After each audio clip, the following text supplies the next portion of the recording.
Ya, pemirsa, kembali lagi bersama kami di Dialog Kaltim dengan tema gerakan memungut sehelai sampah di Sungai Karangmumus.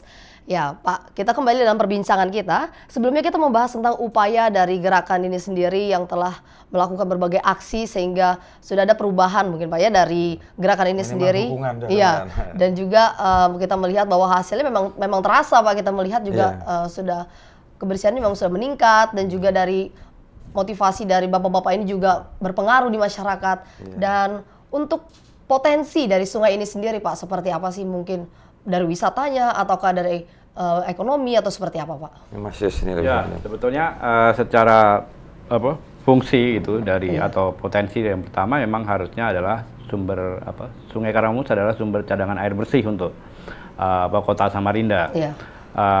Di samping untuk kebutuhan instalasi pengolahan air di Gunung Linge gitu yang diolah oleh PDAM, orang di sepanjang pinggiran Sungai Karangmumus masih memanfaatkan air sungai ini untuk kebutuhan sehari-hari untuk mandi dan cuci gitu.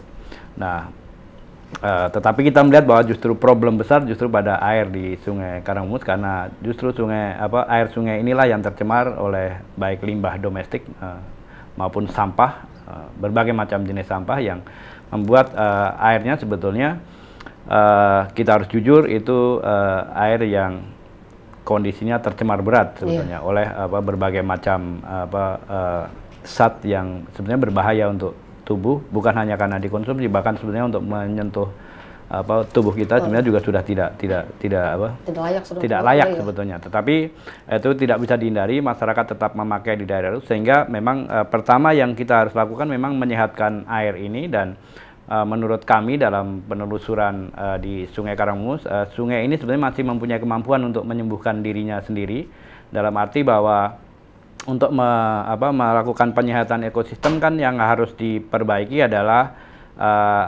lingkungan di sungai itu gitu. Dan kita tahu bahwa sebetulnya kanan kiri sungai ini adalah daerah yang terbuka,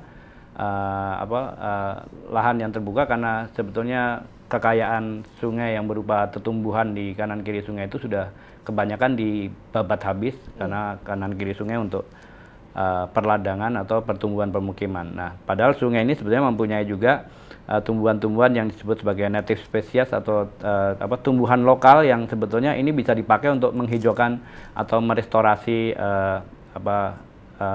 ekosistem di Sungai Karangmumus, sehingga dia akan secara perlahan akan kembali pada kondisi semula. Dan beberapa jenis yang sebetulnya mempunyai nilai komersial seperti pohon kademba itu adalah jenis pohon yang sebenarnya mempunyai nilai komersial karena itu juga bisa dimanfaatkan sebagai kayu untuk keperluan bangunan maupun furniture dan lain sebagainya. Dan itu kita mudah menemukan itu di beberapa titik di sepanjang Sungai Karangmumus. Dan ada juga jenis-jenis lain yang sebetulnya bisa menjadi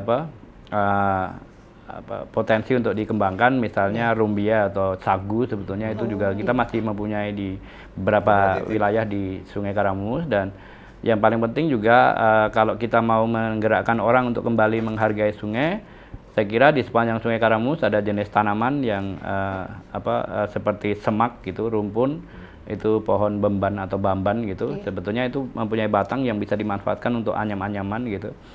Dan dengan pendekatan yang kreatif itu akan bisa dimodifikasi menjadi jenis-jenis produk, misalnya tas perempuan yang cantik bisa dikombinasi dengan kulit, dengan misalnya tenun ulap doyo atau mungkin sarung motif Samarinda, dan bisa untuk sendal atau apapun itu. Dan kalau itu didorongkan, saya kira lalu mendorong orang-orang di sekitar sungai itu untuk memanfaatkan apa yang ada di Sungai Karangmumus, itu maka orang akan kembali mempunyai ikatan terhadap sungai, karena sungai kembali memberi penghidupan atau memberi manfaat untuk mereka. Nah, selama ini sungai hanya memang dimanfaatkan untuk untuk membuang sampah, lalu sungai menjadi tempat yang besar. Karena problemnya, salah satu sikap yang kita bisa melihat bahwa kenapa orang tidak menghargai sungai adalah dari konstruksi bangunan yang ada di pinggir sungai. Kita bisa melihat betapa masyarakat tidak menghormati sungai karena sungai dijadikan halaman belakang. Jadi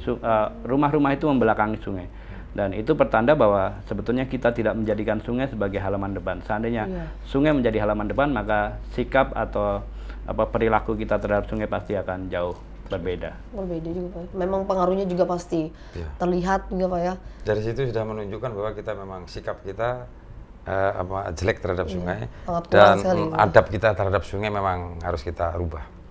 Kita harus membangun peradaban yang tinggi di sungai karena memang itu air di dalamnya. Iya. Ya, kalau kita punya pantai aja, punya laut aja untuk wisata aja yang keren. Tapi kalau kita punya sungai ini di samping bisa untuk wisata, bisa dikonsumsi asal itu terjaga higienisnya ya, kesehatan airnya dijaga. Bisa kok itu dijaga. Jadi keren sebenarnya Samarinda ini. Iya, saya yakin menjadi. Jadi kalau ada orang, ini ada satu gadis dari Jogja datang ke Samarinda, ketika dibawa ke Big Mall dia nggak begitu salut. Ketika kita naikkan perahu bersama kami, dia ngomong dari Jogja, saya mau naik perahu lagi. Jadi dia, menurut dia keren naik perahu itu. Antusias dia supaya. Jadi wisata Sungai Karangmumus yang masih jorok ini itu mahal juga harganya. Karena apa? Karena mereka kalau Big Mall aja pemandangan gunung di Jogja banyak. Iya, kalau Big Mall lah di kota-kota besar di Singapura apa banyak. Saya udah sering. Tapi ketika saya naik perahu di Sungai Karangmumus keren.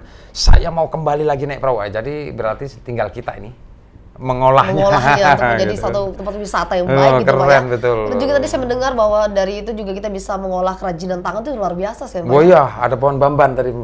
Itu bisa untuk tas, untuk tikar ya, lampit atau apa, untuk keranjang belanja ke mall. Oh bisa semua itu. Loh iya, bamban keren sekali itu. Dan itu masih banyak tumbuhan itu yang sengaja kita dokumenter dan untuk sebagai bukti bahwa kita bukan bicara aja. Iya. Karena sungai ini sudah kita selusuri. Berapa jam hari itu kita tembus pulang pergi? 6 jam ya? Iya. 6 jam itu. 6 jam itu karena memang hambatannya berat, kita mau muntah kuning. Mau muntah kuning karena pengaruh dari sungai itu sendiri Pak ya? Enggak, berperang dengan sampahnya itu. Sampah yang mengendap di sungai. Dan terus Pak, melalui gerakan ini sendiri tentunya kan kita membutuhkan dukungan nih Pak ya. Nah mungkin dari masyarakat sendiri seperti apa Pak? Oh dukungan, sebagian masyarakat udah dukung. Ternyata terbukti kami komunitas mendukung. Kami ini kan punya perahu, punya mesin, punya apa kan dari masyarakat juga itu. Jadi bentuk dukungan mereka dari itu Pak ya? Dukungan udah ada deh pokoknya. Ya. Tinggal memang perlu lebih besar lagi lah. Baiklah Pak. Ini kita akan lanjutkan lagi perbincangan kita selanjutnya. Kita saksikan dulu pariwara berikut ini. Tetaplah bersama kami di Dialog Kaltim. Kami duduk-dudukan sini kan mah. Kalau buang sampah tuh jangan sembarangan. Kesiannya orang yang memungutnya itu nah. Kita enak-enak membuang kan. Nah, tapi dia baik ke Jepang kalau anak-anak di sini tuh. Ikut juga dia kalau ada tuh sampahnya dikumpulkannya.